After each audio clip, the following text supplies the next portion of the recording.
house for us. I asked Eli a few times, what is, give me some focus. What is the subject? What are you interested in? What do you want to hear about? Education, security, economy, price housing. What are the solutions of the Zehut party to Olim issues? All these problems. But I think I'm going to start from the bottom of it. Okay, what brought me personally to become a public figure, to start my own party, and what do I see as the major problem of Israel? There's always the key point. When you solve that, you solve everything. Yes, we do have solutions. We believe we have the solutions to all these problems, and we're going to talk about it. But we came to those solutions because we got to the bottom of the issue. And the name Zehut, identity, I think says it all. Because what is the real conflict that Israel is dealing with? Since you came to Israel, I don't know how long you're here, 20 years, 10 years? A month. What is the story here? What is the story of Israel? Okay? What? Jews. Israeli Lacking of culture identity. versus Jewish culture. Lacking of identity. Yeah. And Zionism also. Zionism. Okay, let's go 100 years first, before. When more than 100 years. What is Zionism is all about? What is the major concept that brought Israel, created Israel? What was the point? Giving Jews a home. What? Giving Jews a home that they can A shelter from the anti-Semite riots. I think a platform Also. to be a light to the world. That's a tough one. Wish. That's the point. I hear a lot of God was wishes. thinking I maybe. hear a lot of wishes. Okay. Well, the story goes like that. Response to Dreyfus. What? It was a response to Dreyfus. Exactly. Can't assimilate? You Might as can't- well just be you Jews. can't- That's what they say. Shelter them against shelter from anti-Semitism riots. That's Anti-Semitic riots. Jews wanted to be like everybody else, enlightened Jews, in Germany and In England. France, in England. And everywhere. Herzl was one of them in Austria, yeah. And but they felt the weight of their Jewish identity on their shoulders, and they definitely felt that there's a problem over here. How to solve the Jewish problem? Okay. Herzl checked out the concept of assimilation through and through, as we know. It didn't work out so well, and when he went and during the Dreyfus trial, as he said, he saw another Jew, just like him, a French Jew, who managed to climb up in the French society, just like he did in the Austrian society, and managed to be a captain in the French army. So all the doors were open to him. And obviously, what happened to Dreyfus was pure anti-Semitism, so assimilation is not going to help us. So Herzl saw that story and decided there must be a better way to solve the Jewish problem. And at that time, the concept of the modern national state became very known and popular. Herzl said, let's do the same with the Jews. Once we'll have our own state, anti-Semitism will disappear. Now the party. Party stand, right? Just getting Zionism 101. Come He just started, so don't worry. Here, Debbie, there's chairs. There's chairs.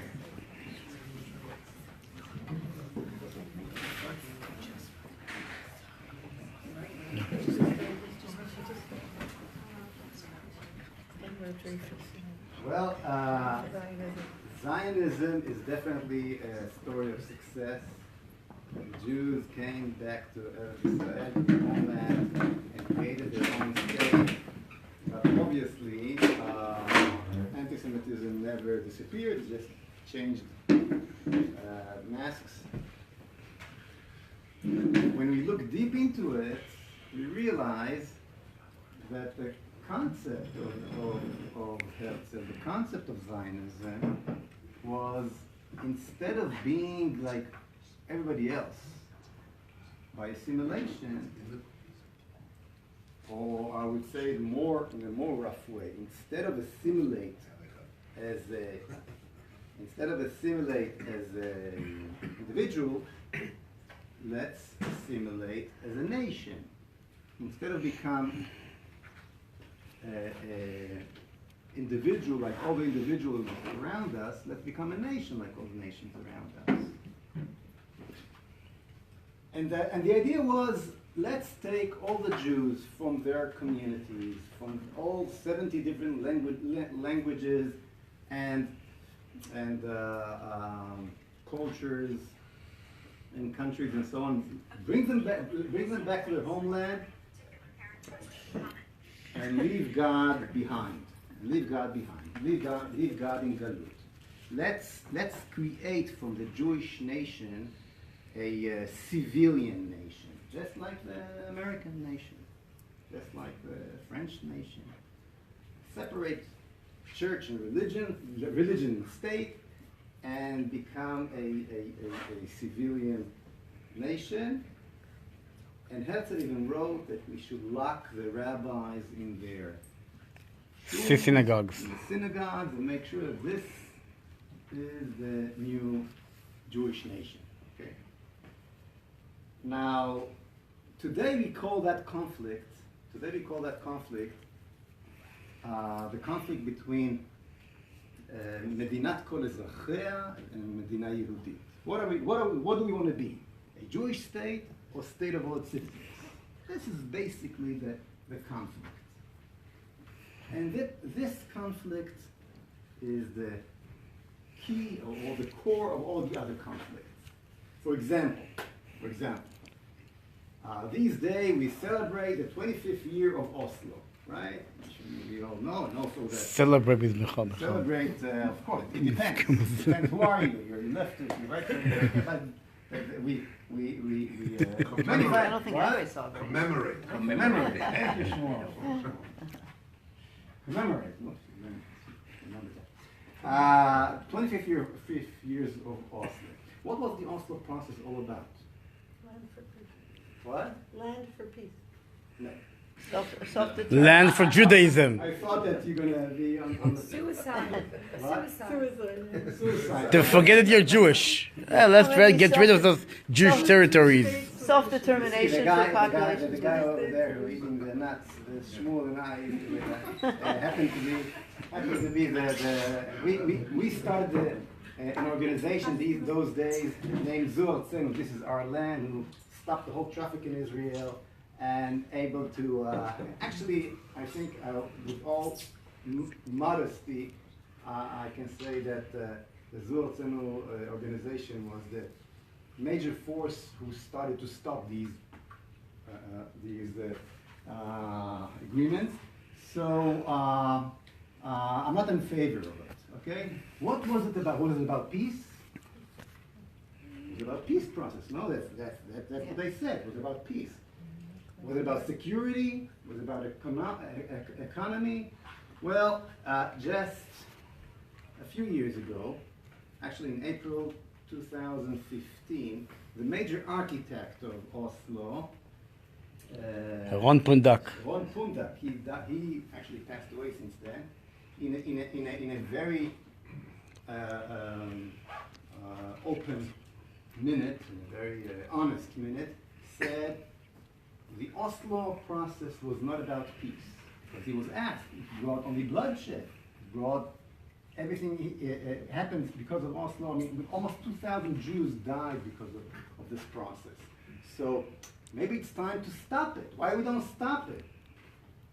And by the way, only last week, Abu Mazen said that he canceled Oslo. Why didn't we cancel it from the other side? Okay, what's going on here?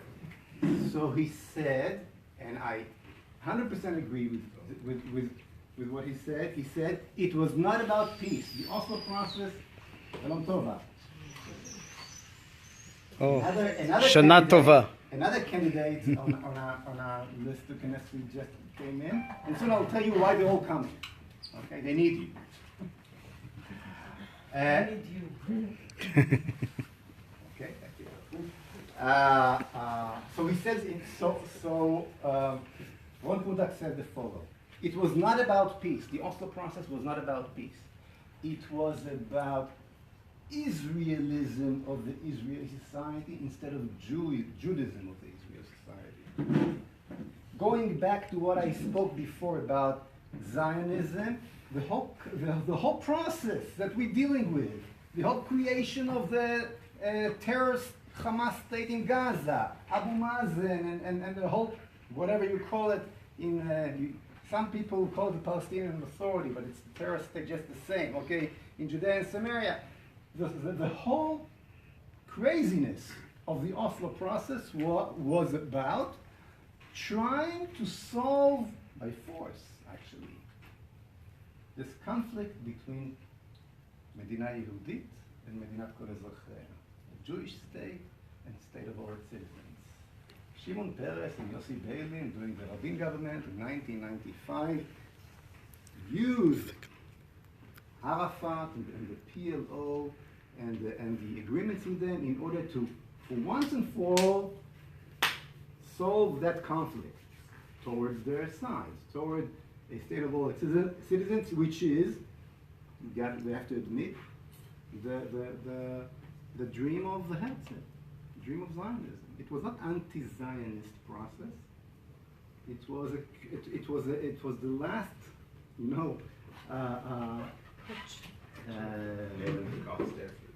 effort, yeah, to try to achieve a normal state of all citizens. Okay, let's get rid of all these territories that create our identity, Jewish identity, in the Hebron, in Me'arat HaMachpelah, in the Temple Mount, and all those crazy religious guys are going to live over there and create this connection between the land and our identity and create a Jewish state that will be light to the nation, as some of you said over there. Let's get rid of it, stay with Tel Aviv, and create New York and London over here. And this is that is basically the concept. Okay. So Shmuel and I and the Zehut movement fought against that. And in 1996,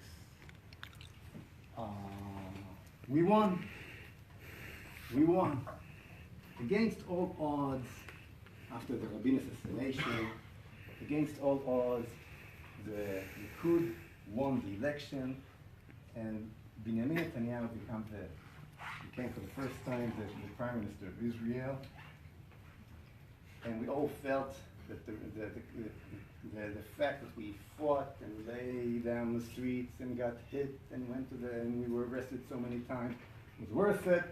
Now Netanyahu will come and will roll it back,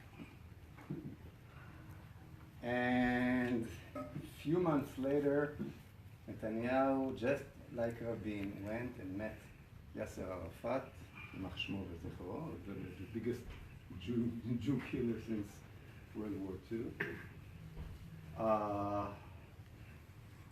And Oslo continued. Nothing stopped. And then we realized that the problem is much deeper than just left and right in Israel.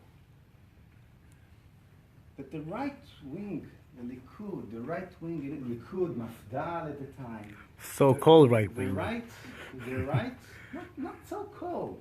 The right until today, and don't put words into my mouth, okay? The right in Israel never really had an alternative to what the left is trying to offer. Okay. Never. Maybe since Jabotinsky. Okay? There was never and why? Because what is the right? What is the right wing in Israel? It's the right hand of Zionism. We have the left hand of Zionism. We have the right hand of Zionism.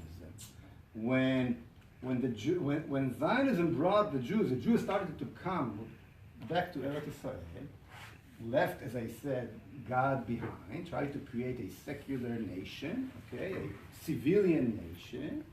So the left said, so what's going to be the concept of what's going to be the ruach, the essence of this new ideology? So the left said it's going to be socialism, it's going to be shivyon, Equality. Equality, and so on, these concepts. And the right said it's going to be nationalism. During the 20s, it was even some kind of romantic fascism. Okay, you're really learning the history. Two sides of this concept of nation without God. Two sides, left and right, of the same concept. So when we think that the right has some kind of an alternative to the left, we are wrong, because the right and the left, it's not that the left is at the territory of the problem, and the right is at the area of the solution, and with the right will solve the problem that the left creates.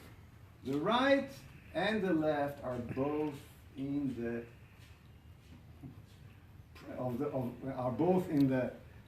problem territory. Okay, and that's why we always vote right, and we find ourselves wondering why this problem never solved. So we realized after that we cannot just jump then, and personally I could from that position of Zehut jumped into politics very easy already in these election of 1996. It was offered to me by Likud and by other right-wing parties, but I felt that it's going nowhere.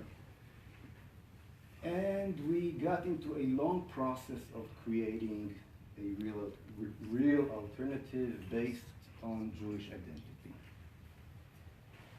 And to make a long story short, this is what the Zehut party is offering to the Israeli society today. A leadership, okay, a leadership that have a total different vision from the left and right together, from both sides, okay? We're talking about dealing with the basic issues of Israel from that point of view, from the point of view of how we create a Jewish state that will be a light to the nation. Not only a light of high tech, which is very important, not only a light of, modern weapons and so on, but also a moral light to the world. And from that understanding, we're starting to think how we deal with those issues of education, housing, and all. Okay, so that was a long introduction of what Zehut is all about. Okay, so what is the major concept of Judaism? What is the ball game that Judaism is playing on? The answer is freedom. The message of Judaism is freedom. Chazal tells us when Luchot HaBrit, when Moshe came down from Mount Sinai, and the pasuk says, Al tikra luchot, don't read it. Curved on the thing, but read it. freedom. Freedom came to the world with Luchot HaBrit. I assume most of you came from America, and you know very well that the American Constitution and the concept of liberty is based, maybe mostly based on the Bible and then on Yetziat Mitzrayim and all these concepts. Well, all these ideas of creating a nation of liberty, a nation of Zehut, should start from the original. From the people of the book, people who brought that concept to the world.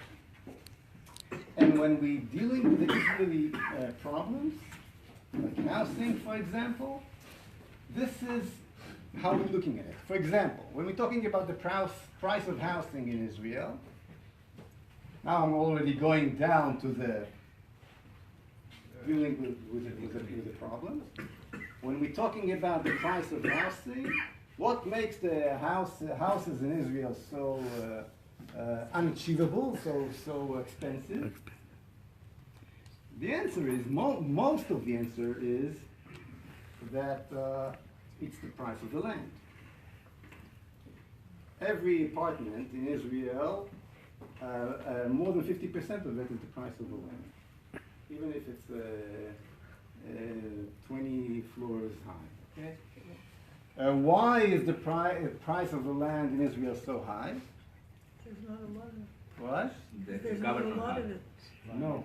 The government. Minion Makakei Israel holds the lands and it's It is very simple.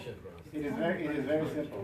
The house of the price of the land building in Israel is so high because it belongs to the government. Yeah. It belongs to the government. 93% of the land, the building for housing, house building, it belongs to the government. So when all the land belongs to one source, of course the prices goes up. So the basic solution is to transfer the land from the government to the people and let them buy and sell land in a real price, and this way the prices of the land will go down. Add to that the whole bureaucracy of how to get the permit also should need to be taken care of seriously. And here's the solution. Of course, Kahlon did exactly the opposite, because the system wants to keep the power in their hands, and prices, housing prices since Kahlon got into this three years ago, this government period of time, climbed like in about 15% so far. Okay.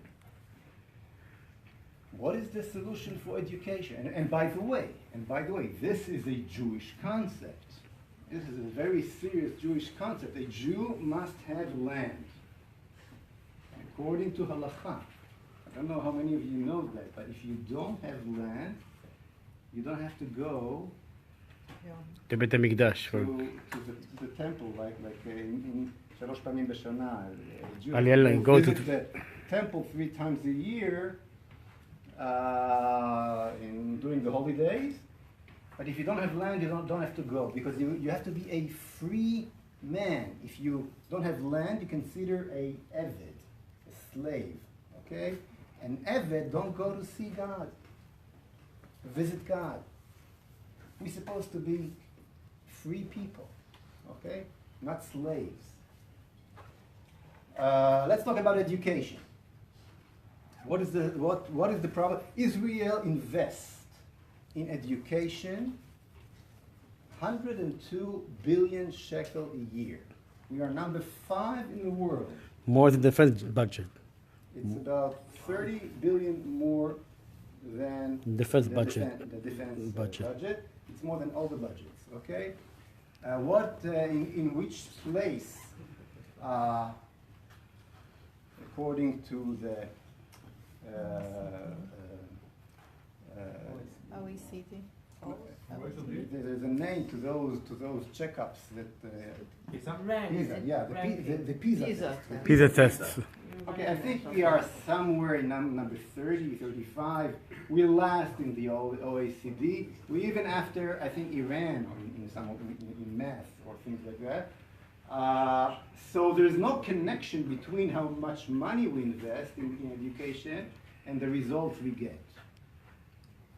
What is the solution? The solution is what Judaism say. Who should be responsible for the kids' education? The parents, right? But that's not the Israeli law. The Israeli law says the government, actually the Minister of Education is responsible. If you try to... Naftali Bennett today. Today is Naftali Bennett. He's in charge of the education of our kids. And if you will try to educate your kids by yourself, you go to jail. As ridiculous as it sounds, okay? If you don't send your kid to school, and you want to create your own school, let's say, it's against the law. So what is the solution? The solution, and the Rambam say, mitzvah la'av lelamed bnot Torah. It's halakha. The Judaism say definitely the responsibility for education is on the parents. So what do we say? We go to the voucher system. The voucher system is we take this enormous budget, and most of it we give directly to the parents as a voucher, not as cash money, but as a voucher that they can use it in every educational system they wish, or to create by themselves. Everywhere in the world, almost everywhere in the world that it was done, it brought an amazing result. Okay. And so on in all parts of life, and also the way we're going to deal with Hamas and the terror in Gaza and Judea and Samaria. We also come from this Jewish concept. The basic concept is, this is our land. If Ron Pundak said that the target of Oslo is Israelism of the Israeli society, in other words, the target is having a state of all its citizens, okay? Our target for every solution we're gonna come with is a Jewish state.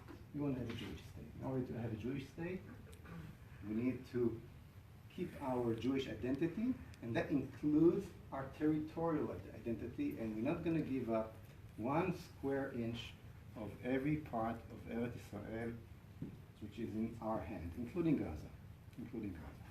Okay? I'm going to show you now a few short clips of our solutions, and then we'll take it with questions and answers. What do you want to start with? Economy? I think security. There's security, I think. Education? Okay, education. Okay, education? Are these the videos that are on YouTube? Yes, yes. I love those. They're good resources. Our children are our true treasure, and not only that, they're the future of the country.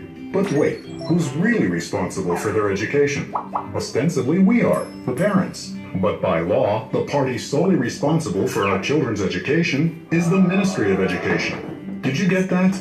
Despite the fact that Israel's national expenditure on education is the highest, the results are dismal. Israel's students are ranked low in reading and math, and funding is not the problem. The country allocates thousands of shekels per month, but most of it doesn't reach the teachers or students. The money is simply swallowed by a huge, cumbersome bureaucracy called the Ministry of Education. So, what can we do? We must restore the responsibility and funding to our hands. Zehut has an innovative and comprehensive plan for improving Israel's level of education. A voucher method which is already successful in progressive countries like Sweden and Finland. This method does away with the registration zones, and we, the parents, will receive most of the funding in the form of education vouchers. This way, we'll be able to choose the educational institution. Competition will be created in the educational system for the right to teach our children.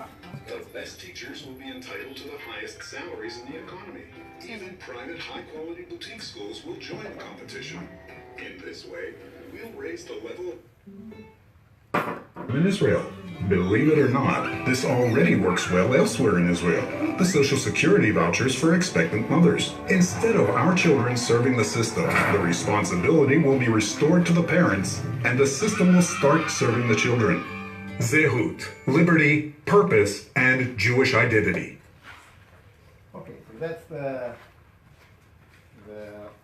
solution for education. We spoke about economy and housing and all that. Israel is a wealthy country. Its economy has grown tenfold in the last 3 decades. But is it easy for a young couple to purchase an apartment today? Are supermarket prices lower? Is anybody's income enough to cover their monthly expenses? Wherever the state's involved, the money stays with those closest to the trough. In those few places where the state's not involved, there's growth. Israel isn't capitalist or socialist. It's protectionist. In a wealthy state, there's no reason why we should be working more than most countries of the West while earning the least and having the highest cost of living. We must do something different. First of all, housing.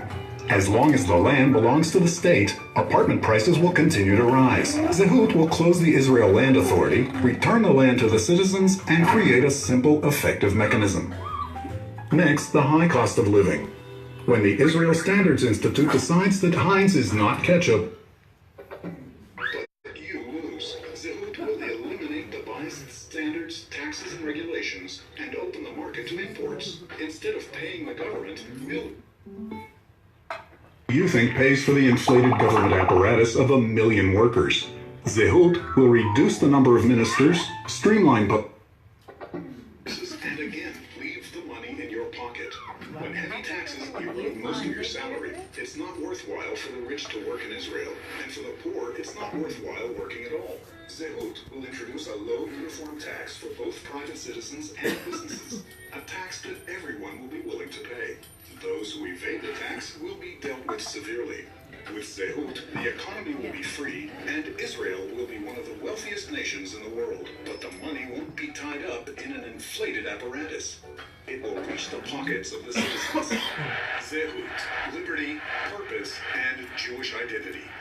We can also hear like this, no? Well, we're going to have a lot of problems. It's not going to be easy to do all that, as you see. But we're going to do it. And we spoke about the solution for פתרון המדיני, to Oslo and all this, the political solution.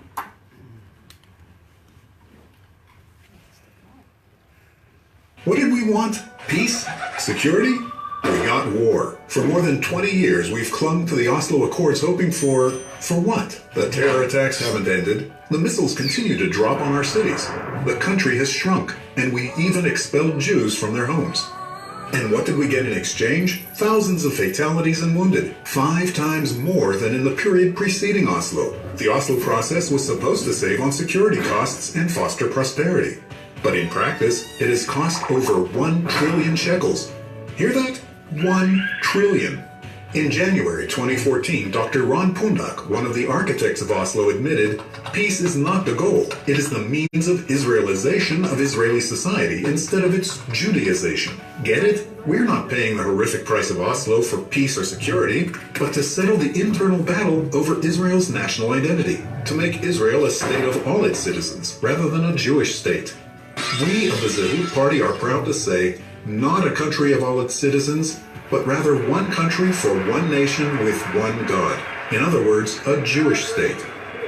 We also demand an end to the occupation, but our solution is not flight from our identity and our land, but just the opposite. Faithfulness to our identity and loyalty to the land. What's our plan? First of all, let's put the facts on the table. 1. This is our land. The land between the Jordan River and the Mediterranean Sea is the land of Israel and not the land of Ishmael. This is the land of the Jewish nation, exclusively. Second, when we say that openly and proudly, international law recognizes it, and the Levy report already showed that. Third, time is on our side. Israeli demographics is winning. Within 15 years, there will be a Jewish majority of 80% between the Mediterranean Sea and the Jordan River. Fourth, most of the non-Jewish residents of this area would like to emigrate, and some of them have already done so. So Zehut proposes a multi-stage plan. Nullification of the accords and restoration of the judicial status to its pre-Oslo state. Terrorists will be offered the option to withdraw without bloodshed, just as the PLO retreated from Lebanon in 1982. The IDF will reassert control over the entire area just as it did in Operation Defensive Shield. And the State of Israel will exercise full sovereignty over the entire country. No entity other than the IDF and the Israeli police will bear arms anywhere between the Jordan River and the Mediterranean. About the non-Jewish residents, they will be able to choose between three options. We will help those residents interested to sell their property and to emigrate to wherever they wish. Those who stay and openly declare their loyalty to Israel will receive permanent resident status in the country of the Jewish people, just like residents of other Western countries. The few who wish to become loyal Israeli citizens and serve in the army, like the Druze community in Israel, for example, will be able to receive full citizenship following a lengthy and in-depth examination. As soon as we, as Jews, determine our identity and stop acting like conquerors in our own land, the world will follow suit, leave the conflict behind, and accept our legal sovereignty. Does anybody remember that the world opposed the establishment of Nahariya, which was outside the borders of the partition plan? Does anybody remember that the left opposed the establishment of Carmiel? Does anybody remember the stops to Israel's bombing of the Iraqi nuclear plant? And today the world only thanks us for it. The center of Israel will be open for settlement, construction, and economic development, and we won't bequeath the problem of territories and terror to future generations. Instead, Israel will be a sovereign, secure, and prosperous state. Zehut, liberty, purpose, and Jewish identity. Okay.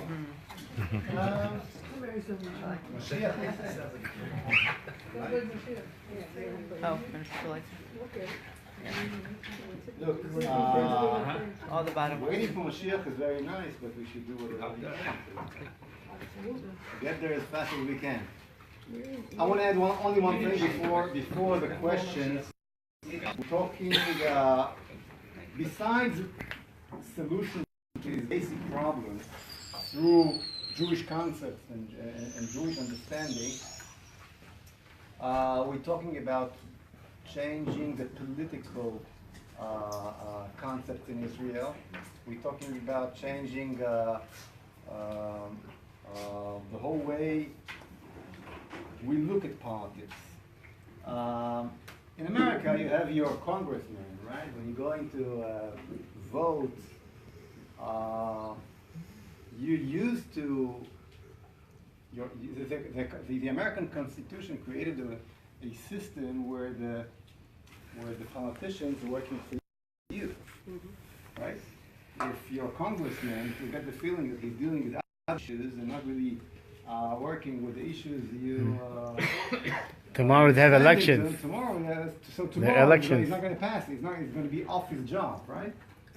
In Israel, it's not like that. You are voting for a party. You're not voting for people.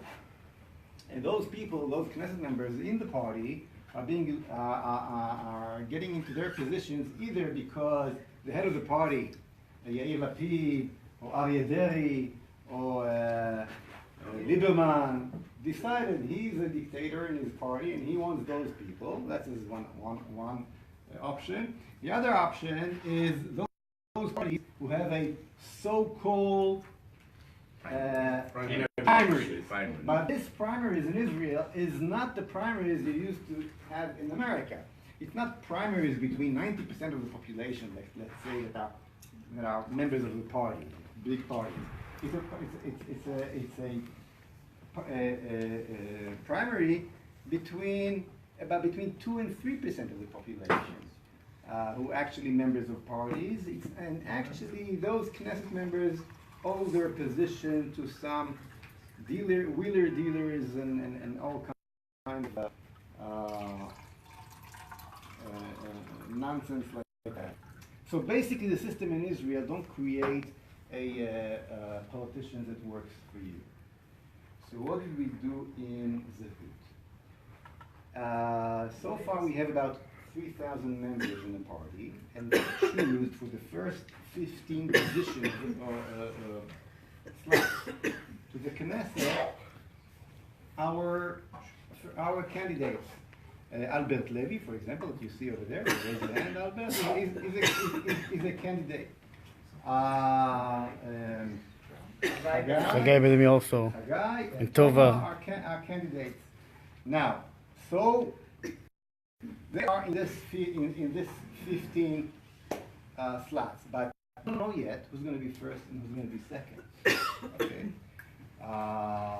that will be Depending on you. decided That by will be decided- the majority, by that the will people. be decided by the entire Israeli voters.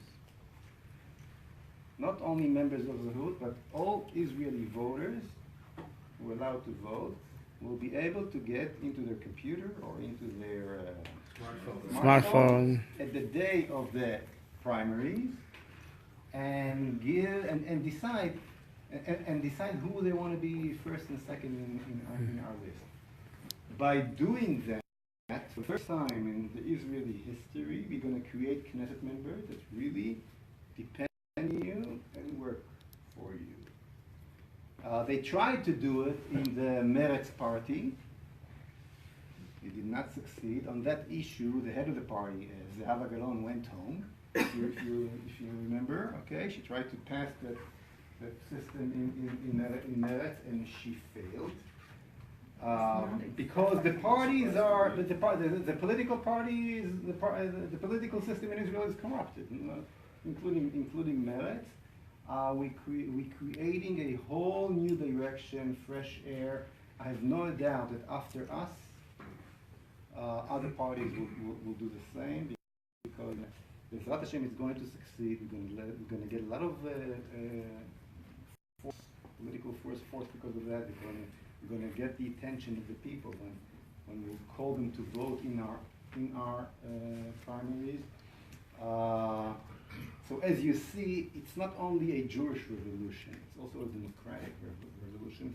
It's a revolution of freedom. We're giving back the state of Israel for the people of Israel to become a Jewish state as the people of Israel should have and dreamed of for the last 2,000 years. That's it. Questions? Before we start questions, I just want to say one point. I want to read actually one paragraph. My name is Shmuel, and I mentioned that I'm the head of Zehut International. I think we need to focus that there's a revolution happening around the world with politicians and in various countries. And I want to read to you a paragraph I received from an email last night. I'm not sure if you were following the news about Brazil, but recently we elected a new president that is very friendly to Israel and the Jews. If you had the chance to read his interview in Yisrael Hayom, you will find that he uses Moshe Feiglin's wording. This is not by chance. I am one of his closest supporters and a fan of Feiglin's as well. I am coming to Israel next month. He wants to meet Moshe, and he says, what we did in Brazil, we need to do in Israel as well. There's a revolution of Zehut, whether it's Italy, United States, Brexit. Again, I'm just saying what's happening. People are focusing on their identity. The president said that he's going to remove the embassy to We're Yerushalayim. talking though about for their people, By the way. their people. They're focusing on their own, themselves, and on their identity, and we can do the same thing here. Just want to mention that one point. Okay, I'm gonna ask a Facebook from Facebook Live, Reb Mordechai Linhart, which you probably know him. He asked, "What are you gonna do about the UN after Israel would decide to annex Judea and Samaria? What we're gonna do about the UN? Which is gonna greatly oppose it? The EU and Europe, they're gonna be crazy about it if we try to do this. So how can you handle them?" I think to learn from Trump, not to take them too serious. Well, a little more small country, states still. Don't forget. I mean, Look, Israel is a small country, but thank God, not so small anymore. right. Okay, Israel is not South Africa. Israel is the Israeli economy is very strong, and the Israeli military is very strong. And when we going to start taking ourselves seriously, they will take us serious as well. I thought the question was, are we supposed to be members of that organization to begin with? That's a question. That's a question. For example, Switzerland was not a member of the UN until a few years ago. Okay? And managed very well to pay taxes to this organization. Most of its decisions. Sweden didn't have a war for about 50 years, don't forget. You asked the question, so let me answer. No, just saying with Sweden. Okay. To ask, most of its decisions were anti-Israel decisions to be the doormat of the nations, basically. I'm not sure it's something that we need to continue to do, and I have no doubt that Israel will not be harmed by leaving that organization. Maybe the opposite, but that's a question that needs to be dealt. Let's take a question from here. Yes. I enjoyed your talk. The concepts are pretty earth-shattering, and I agree with just about everything you said. But practically speaking, and that's what we're here to make change in this country. I'm concerned because you just can't take great concepts and say, they're amazing. We should change this. It doesn't happen overnight. And sometimes there are consequences. For instance, if I decided to vote for you instead of, for instance, Likud, that may bring avodah, which would be horrible. So we're concerned. People like me, I'm listening for myself, but I suspect a lot of people feel the same way. Is it a wasted vote? To be honest with you, I'd love to see someone like you run. I love everything you said, but you have earth-shattering, ideas. Just to break the protectionism here, that doesn't happen so quickly. They have a stranglehold. There's nothing we can do about it. We're never going to pay less for food at the supermarket. I love your idea, and I hope we can do it. There's a hell of a lot to do to undo all that, and a lot of people in your way. Do you have, a mass of people other than people, who enjoy your ideas and believe in it? Do you have a mass of people, in the country who believe in this? Do you have a mass of other politicians who believe in this? Just to make a new party, are you going to have Naftali Bennett with you? Are you going to have, some Likud members? Is anyone else going to join you on this? Because if you do it yourself, you can't. I don't see it happening. You mentioned Naftali Bennett. Okay. You mentioned two people, Naftali Bennett, and you mentioned the Likud. Naftali Bennett. I mentioned Bougie because I don't think he's interested. Naftali Bennett is the educational minister of education today. All he did was adding another 30. You saw the numbers, by the way. There were when we did this 2 years ago. It was 83 billion shekels, and today it's 102 billion shekels. And Naftali Bennett is very proud for adding another 20, 30 billion shekels to the education budget. Our kids don't see it. Okay, it doesn't get to our kids, and he's not talking about the voucher system at all. This is not what. So your solution is not coming from Naftali Bennett. Honestly, I don't see any difference between the educational system under the right or under the left. When you're talking about the economy, the economy under Kahlon is a socialist economy. There is no difference between right and left. When you're talking about the political solution, can you tell me what's the difference between the two-state solution of Netanyahu, the two-state solution of Avi Gabai, and the two-state solution, even though he's not calling it this way, exactly the same, what Naftali Bennett is talking about, or I would say different. What's the difference between the autonomy plus that Naftali Bennett is offering and the state minus that Benjamin Netanyahu is offering? Bottom line is no difference, okay? So what do you have to lose? Here if you're not voting Zehut, if you're not coming with Zehut, you're taking the only chance of a real new direction. You're taking the key or the chance to open the door and start marching towards a real solution. And I totally agree with you. It's not going to happen overnight. It's an evolution, not a revolution. We understand that. We're not going to achieve everything overnight. We're not going to achieve altogether everything we want. We're showing direction, and we're going to start moving that direction. But if you're going to make yourself a slave to the existing process, and out of fear of the left, you're not going to give yourself the chance of a real solution, nothing is going to change. Now, if you think that the economy, for example, let me tell you something about the economy.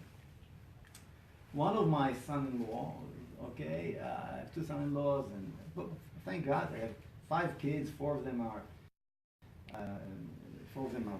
married already. I have 9 grandchildren. Okay. One of my son-in-laws is a commander until today in Sayeret Golani, okay, in the Golani Commando High Unit. For over 15 years. He's in Miluim already, he's a lawyer today, but he still have his unit. During these 15 years, and they fought in the Second Lebanon War and went through all these hard experiences. And he tells me a story. It goes like that. He had 24 soldiers in his unit. Now these guys are the best of the best, the creme de la creme of the Israeli society. Okay, they went to the commandos and they fought. The elite. And the elite, and it's they're not leftist. Right?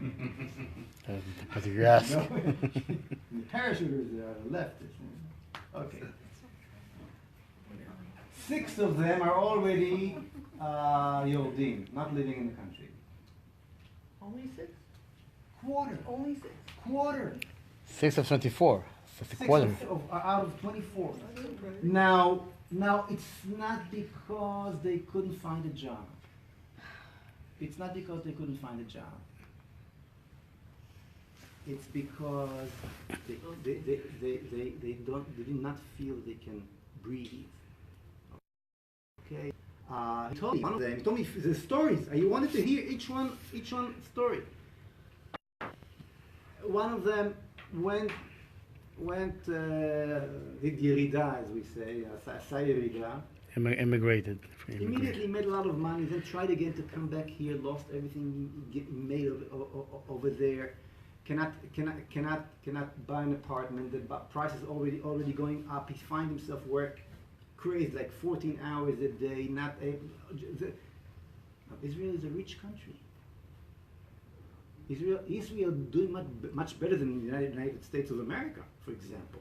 Israel sells to America twice when it buys from America, okay? And we don't sell to America oranges anymore. Okay, we buy weapons that we can buy in many other places or manufacture by ourselves. And we sell basically high-tech that they can buy only from us. So Israel is a rich country. But these million people, until the 10th of the month, okay, we work for the government. We have million workers in the government because we cannot fire a teacher. You know how many teachers were fired in 2017? How many teachers were fired from the system? What? 15. 13. We're talking about how many teachers in the system? 100,000 who? 13 were fired. Okay, that doesn't make sense. So these guys, the problem is not that they are fired. The problem is they keep on working. Okay. They can be fired. Almost. So we created a system. Even if they're worse. We created a system where our children working to feed their parents and their grandparents, not the direct parents and grandparents, but that generation that's set on the economy and getting those so-called pensions. These are not pensions, but basically money for doing nothing. There's a lot of money here, but the pyramid is turned upside down. And not only that the youth, these wonderful people, some are leaving, but your families in America and abroad not coming.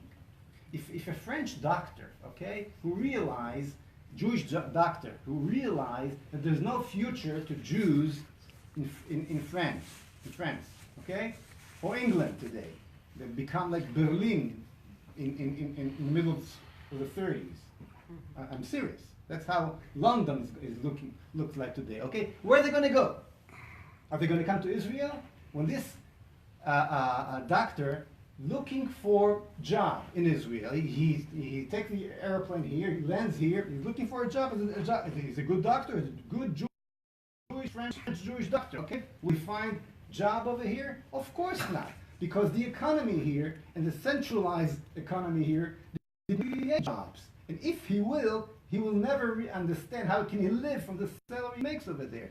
So he will find himself in New York, or in Canada, Australia, which means that his kids are not going to be Jewish anymore. That's what it means. There's no galut anymore. The concept of galut is finished. If you're not here, if you're Jewish, and you stay in galut, and you stay out of Israel, forget about your Jewish identity. The galut will finish you. Okay? The concept of keeping your identity out of the territory of the Holy Land ended. It's not going to work anymore.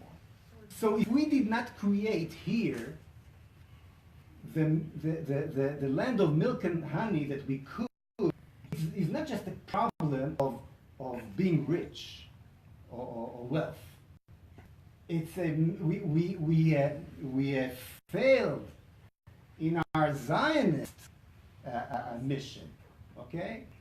Because the young generation of Jews will not come and will assimilate.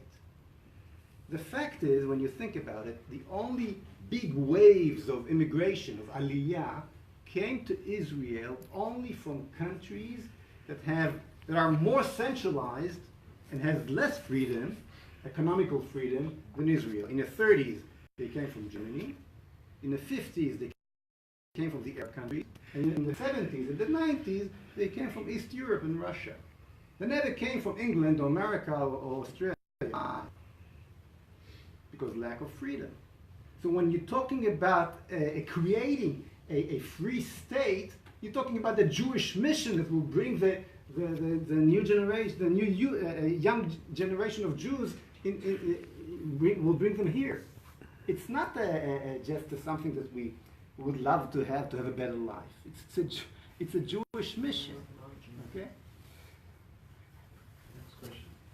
Anyhow, but just going back to your question. So, I think what I'm telling you is, be free man. Liberate yourself. Liberate your thoughts. Give yourself a chance to change. To change the situation, not taking away by it. Can I ask another part of the question? I don't want to hog the floor. Anyone else have a question? Go on, Jeffrey. I'm sorry, just have you had an economist Yes. look at the He situation? was actually was supposed to be here tonight. He couldn't make it. Gilad Alper. His name is Gilad Alper. He's also on our list, and he wrote the economical paragraph of our Platform. And by the way, He's advising to Kachlon. So that's the embarrassing part of his resume. Moshe, what you're talking about is not an evolution, you're talking about a revolution. Okay, Yes, it's not but like, in a it's nice not way. like, in another 35 years. Evolution. Another 35 I'm years. not- So I just want to tell you one story, okay? I spent the last year in Montreal, that's where I'm from. In 1967, there was Man in His World, an expo in Montreal, where Moshe Safdie became famous. He built a very famous piece of architecture. And there was an Israeli pavilion. Okay, I was doing research on this and I was absolutely fascinated. There was an Israeli pavilion and the Jewish community in Montreal, which is a very well-established, wealthy community, went to the Israeli representative and said, we would like there to be a synagogue in the Israeli pavilion so people can come and they could see what Jews do, how they pray. They said, absolutely not. We're Israel. We represent Israel. We represent the three major religions. We will not have a shul. So they built a Judaism pavilion. Okay? And there was the Israeli pavilion and there was the Judaism pavilion. The Judaism pavilion received over 2 million visitors. It was so successful that it was actually taken over after by the city of Montreal, where Goyim came to see what Jews were about. In Israel today, after 70 years, we don't have a Judaism museum. We have an Israel museum, we have a Tel Aviv museum, we have a Haganah museum. We don't have a Judaism museum. Why not? Beit Tfutzot. That's right, that's a diaspora museum. That is not a Judaism. That's like, here are the dead communities around the world. Now we brought them to Israel so you could see them. I went to Costa Rica, in the Jewish Center, which is a campus like Ramat Gan, okay? They have a Jewish museum. You know what's in the Jewish museum? Tefillin, Shabbos lift, taluses. I mean, these are things that are obsolete now. They're in the museum. People don't use them anymore. And so if we want to really reestablish Israel as a Jewish state without any apology about it, we have to understand Zionism is finished. It didn't work. It was a lost experiment, a very, very dangerous lost experiment. Now, that was my question to you, because I remember hearing you speak at the Dan Hotel. That's why I'm saying, the evolution has been going on for a long time. Now we need a revolution.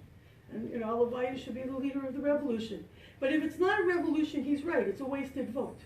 Just like in Yerushalayim. So we voted for this one. Who's coming up? Berkowitz, because he's starting a revolution. He's saying, now we're going to make Jerusalem like Tel Aviv. Like, enough of this, enough of this Jewish stuff. So we have to decide. We're really at a crisis. You're right. The Jewish world is melting outside of Israel. But on the other hand, last week, an Arab woman married a Jewish. Nobody even made a big deal. You weren't even to Shanda. No, it's okay. They're both Israeli. And I wrote an article for the Arutz Seva. Israel is an Israeli state. None of this Jewish nation state. It's a bunch of nonsense. Either we're Eretz Israel, we're the promised land, and we need to rebuild the Beit HaMikdash, and that's our ultimate goal, and we have to not apologize about it. Or let's face it, America is better.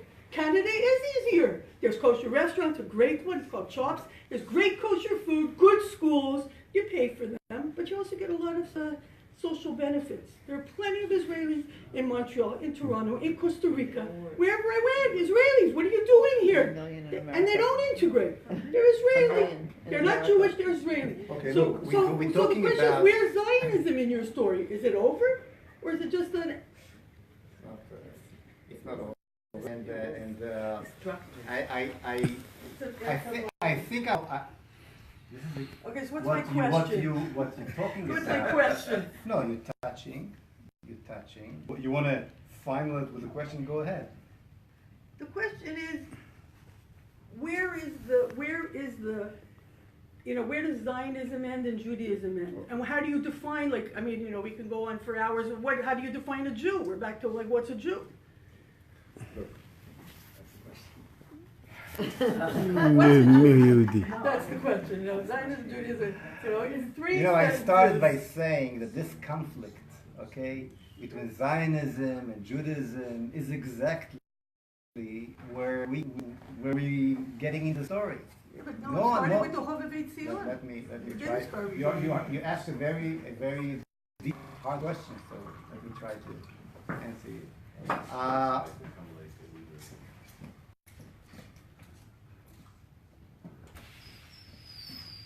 Zionism was not nonsense at all. I don't agree with you. We needed Zionism. Without Zionism, we would not have the state of Israel. And today... You really believe that? Yes. 100%. Definitely. We wouldn't be here.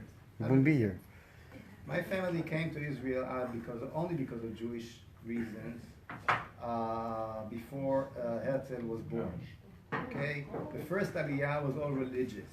I know the history. Believe me. Okay, Yeah, no, you're fake but they philosophy. did right. But they did not create.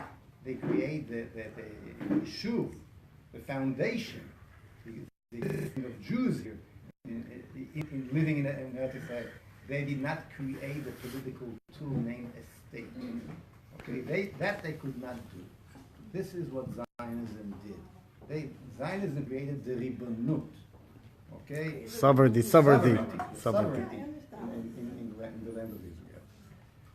Our generation mission is to melt between the two, between Zionism and Judaism, to take Zionism, the secular Zionism, to the new level, to pour the Jewish spirit into Zionism. So they call religious science. That's what Rav Kook wanted to do. No, Rav it's not Kook. religious Zionism. There's no connection between religion and Zionism. We're talking about something. We're talking about a real, original Israel.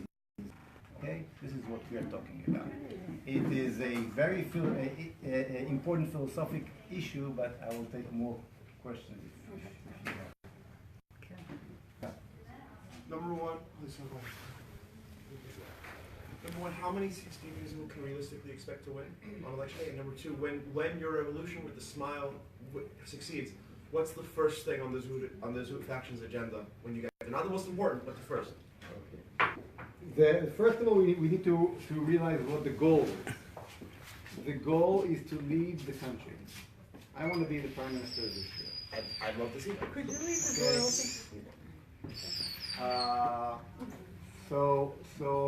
And that we put on the table. This is the goal. We put a target. This country of 15 seats. Now I know you don't see polls. I know that right now it doesn't look realistic for many people. Israelis lying. I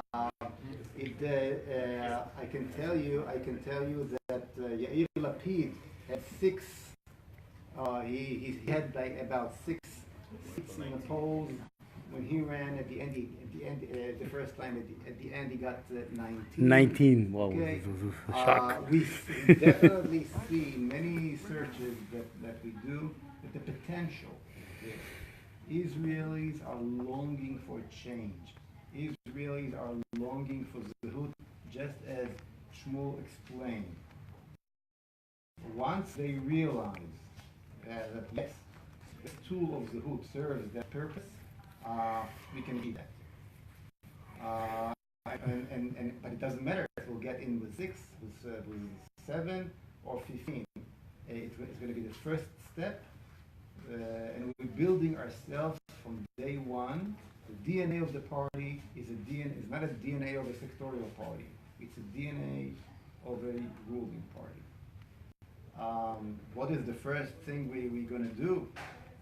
Practically, we need to deal with the Supreme Court, because that is something that when you're not changing the system, the way the judges are being elected in Israel. Today the Supreme Court of Israel have more power than the parliament and the rule of Israel. Okay, they're electing themselves, they're running themselves according to a total different majority, and that must be changed. So this is basically one of the first things we need to deal with. And there are many other issues that we talk about. Legalization of cannabis. It's important. Of course, we're going to legalize cannabis, which is part of our freedom concept. You wanted to? Yeah, I was going to just a couple things about your video, and I'd rather the economist was here because we don't sell the land Israel, we don't sell Eretz Israel, we lease it long term, and the financial difference between long-term lease and purchasing is nominal. And if we did sell the land, we'd have aside from China, the evangelical Christians and the Muslims, we'd end up not having it, not owning it. So it's hard to sweep over that quickly. And my second point, if you want to address, was that educationally, that I'm an expert on this, but if we take off the Ardim and the Arabs from the statistics, and we take off a similar percentage of other countries, we're off the charts. So I mean, we have to look at our results closer than, you know, just the broad thing, but really we're far above number one when we take those two off. So it's really hard to look at where the dollars are going and how well they're doing, but there's very different results that if Naftali was sitting. Well, you're right that Israel is stronger economically than maybe most of other countries. No, educationally, I said. Oh, when you're talking about education? I'm talking about the kids, that our kids, that the education isn't necessarily as bad as it seems to seem. It's not much, if you're talking about education, it's much worse. Much worse than Well, you should know that everywhere I go, speaking to Israelis, left, right, speaking to teachers, on that subject, no argument. Everybody agrees. Everybody agrees that the system is so sick, Corrupted. and our kids simply don't get what they should. Yeah, just walk me through the roadmap to, I mean, I'm all for it, but I'm just trying to understand how it's gonna happen practically. When we take over Gaza and Yido Shalom. Just walk me through that. I agree with, I like one of the points about paying some of the, if people wanna leave voluntarily, more than welcome to, or, you know, if you want to build a place somewhere else, that's also good. But just practically, how do you envision that working out? I mean, just already today, between 20 and 30,000 Arabs, I don't call them Palestinians because this is a lie. False identity. False, yes. False identity. Leaving Judea and Samaria every year. According to their own polls, about 90% of them wish to leave Gaza, but they can't. About 70-80% wish to leave. Mostly the young generation wish to leave Judea and Samaria as well. By the way, even Israeli Arabs. They don't leave because they don't have the means to leave. They don't leave because they don't. Where do they live then? They don't have the means. They don't. I'll explain. Not necessarily. Where do they want to go? Germany. I'm about to explain. No, those borders are closed. They don't leave. It's hard for them to leave because there's a law in Judea, in what they call the Palestinian Authority, and definitely in Gaza, and also in Jordan, by the way, that we have peace with. Okay, so-called peace. There's a law that if you sell your home for a Jew, it's a death penalty. Okay, so they cannot sell property. So only young generation that have no property can leave Judea and Samaria, and they do. They're already a empty villages in Judea and Samaria. I can show you. Ghost villages. Empty. Ghost villages of Empty. beautiful homes. Deserted. They're for example. Oh, there are Latins. Yeah. Who's there recently? Now in Gaza, Germany should be. Go to Canada. Yeah. In Gaza, most of them are holding a refugee certificate because of UNRWA, which means that the European Union have to accept them, but the Hamas don't let them leave. A few months ago, during the Ramadan, the Egyptians opened the border to Egypt for a few hours, and in a few hours, half a percent of the Gaza population left. 0.5% in a few hours. The numbers are much smaller than they tell us. Okay. The demographic direction is totally in favor of the Jews today. The Israeli woman in Raanana, the secular Israeli mother in Raanana is having more babies than the Arab mother in Ramallah today. Thank God. This is a miracle. This is a miracle.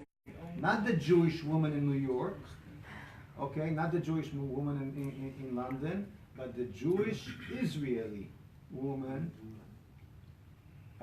Secular woman. A secular woman. Well, let's put it this way. That community of Israel, Jewish Israeli woman in Israel is the only woman on earth today that women have more children than their mothers did. World. Okay? We're facing a miracle over here. Okay? So we have to be optimistic. It is our land. We have the solution in our hand. They wish to go. The solution, actually, we read in last week's Parsha. The solution, and Rabbi Milubavitch, by the way, said it as well. ולבני הפלשים נתן אברהם מתנות ושלחם ארצה קדם מפני... וישתחרר מפני אביהם בעודנו חי. You send them, you give them money, you give them what we call sal hagira. There's sal klita. Immigration. So we're talking about sal hagira. Take responsibility on, so they won't be afraid to be killed by if they sell the property. Give them good price. Give them everything they need. Help them find jobs. In a process of 10, 15 years, most of them will not be here. If you're going to be afraid of holding the horse, the ox by his horn, the ox of history, let's say, okay? Take the challenge of not rolling your kids, the next generations, that problem that the previous generations since the 67 war rolled to us. Let's solve it, and we can. Okay. More questions, or yes? The economy. I enjoy the philosophical discussion. It all starts there. Yeah, but I enjoy that. Now that I'm here, I see the economy, particularly for the young families, is the number one. You know, the rest is fun and it's interesting and it's exciting, and but they've got to earn a living. You mentioned decentralization, which is great, but that may cover 1 million jobs, but several million jobs are in the private sector. The food shop and the banks, and there are thousands of people work there, and I just can't see how can any government interfere or intervene or find a way to raise the salaries, because at the end of the day, private sector is private sector. You came from England? Yes. You know a country named Ireland? Yes.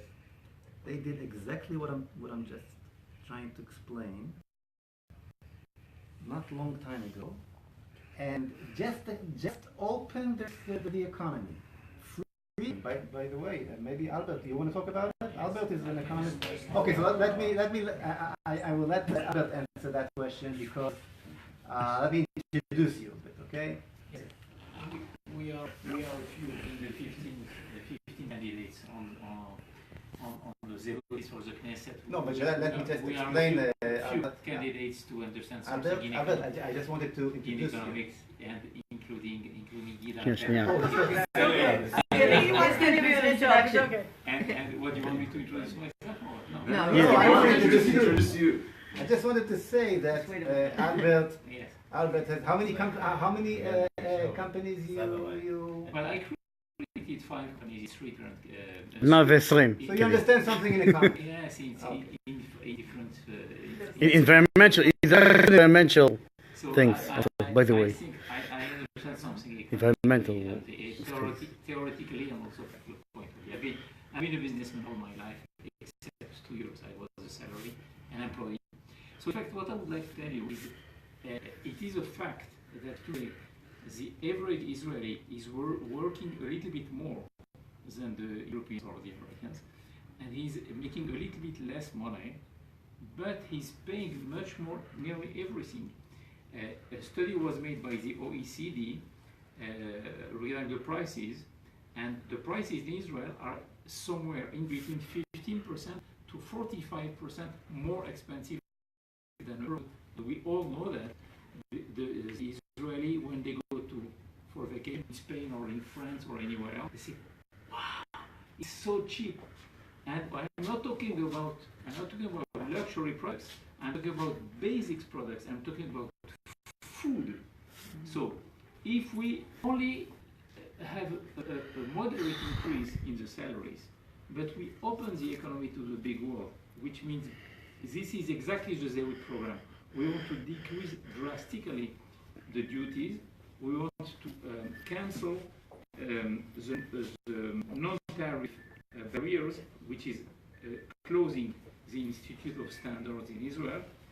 It's called in Hebrew Machon Atkanim, which makes really life... Regulation foundation, especially regulations, special foundation. It makes life really difficult for any importer. We are going to have this similar to the one we have in Europe, and it is perfectly achievable. It's not a dream at all. Regarding the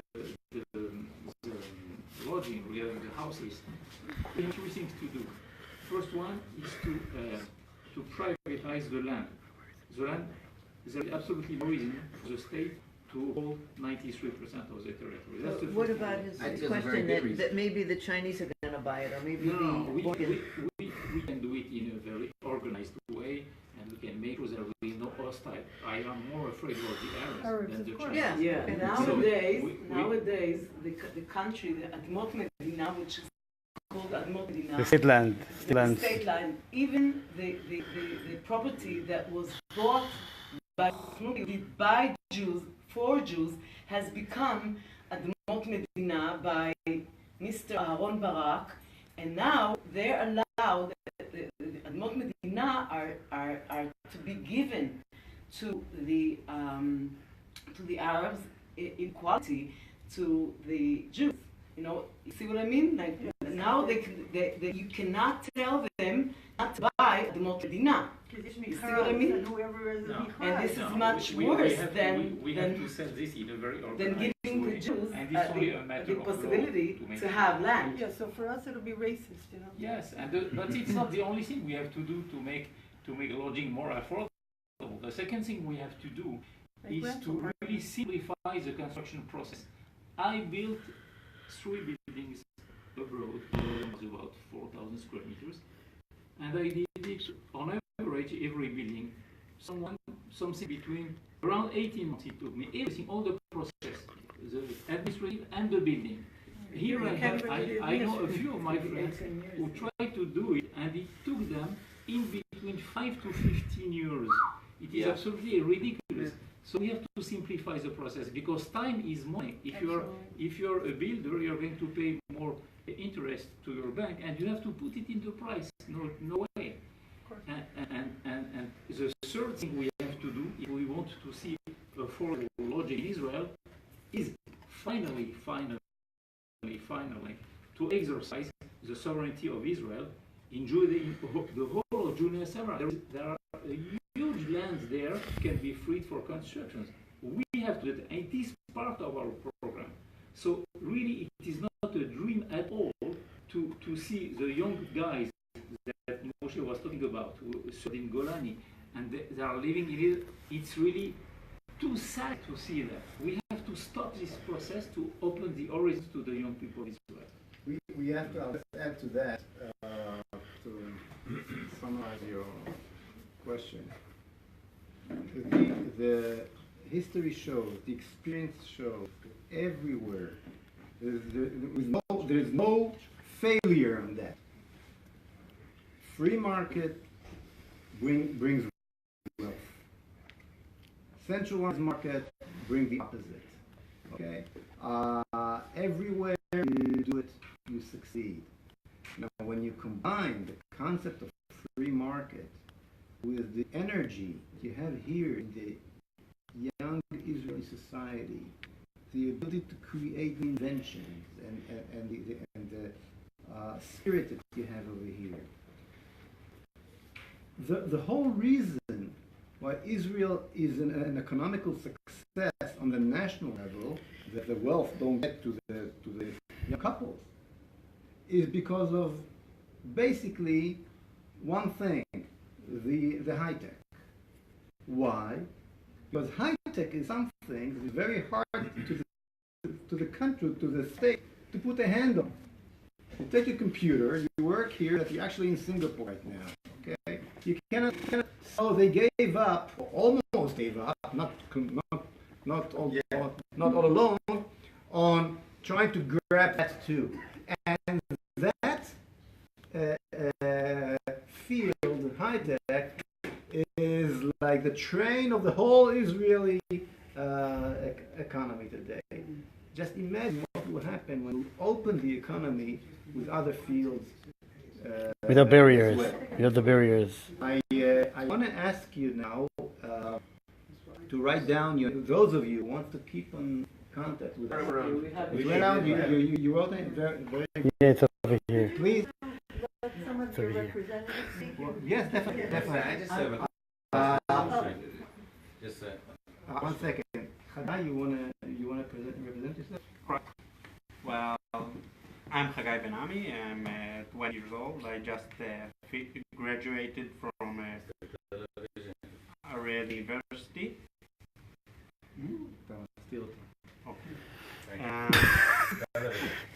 It's on Facebook Live, that's why we're doing it. Yeah. okay, great. The youngest candidate in the Zehut party. Luckily, if we talk about evolution and not revolution, I have enough time to see all the process come through. And someone has questions or something? What did you study in Ariel? Hmm? What did you study in I Ariel? studied, I have a bachelor degree in physics, and I'm about to receive my bachelor in electrical engineering. Like. Hi, I'm Tova.